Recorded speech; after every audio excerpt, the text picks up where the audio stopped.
जिन्हें कुत्ता नहीं पूछता उन्हें सवाल पूछने का अधिकार नाही, हे तुम्हाला कोणी सांगितलं देवाभाऊ?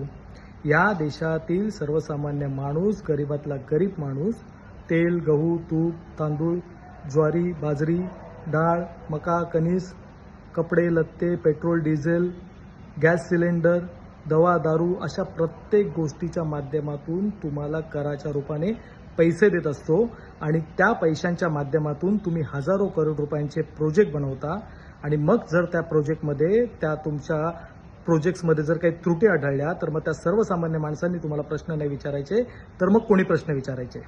या देशातील गोरगरीब सर्वसामान्य माणूस टॅक्सच्या रूपाने तुम्हाला जितका पैसा देतो तितका ह्या देशातील उद्योगपतीही तुम्हाला पैसे देत नाही.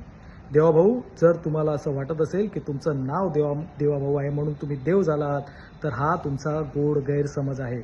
सनातन धर्मामध्ये, या देशातील संस्कृतीमध्ये भक्तांनी देवाला प्रश्न विचारल्याच्या घटना आहेत.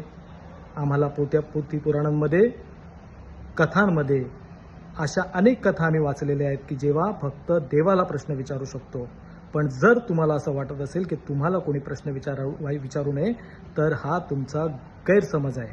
या लोकशाहीने, ह्या भारताच्या संविधानाने या देशातील प्रत्येक माणसाला प्रश्न विचारण्याचा अधिकार दिलेला आहे. तुम्हाला जर का असं वाटत असेल की तुम्हाला फक्त सत्ता उपभोगण्यासाठी मुख्यमंत्री बनवलेला आहे तर हे तुमचा चुकीचा समज आहे. या सत्तेबरोबर तुम्हाला जबाबदारी दिलेली आहे आणि ती जबाबदारी तुम्हाला प्रश्न विचारण्याचा प्रत्येक नागरिकाला अधिकार देते.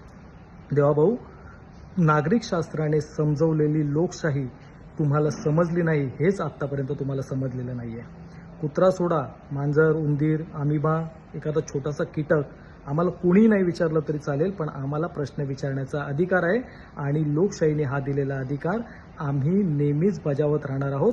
तुम्हाला काय आणखीनही कोणी मोठा असेल, जर चूक झाली तर प्रश्न विचारण्याचा अधिकार सर्वसामान्य माणसाला आहे आणि तो ह्या लोकशाहीने दिलेला सर्वोच्च अधिकार या देशातील जनतेला मिळालेला आहे. जय हिंद, जय महाराष्ट्र.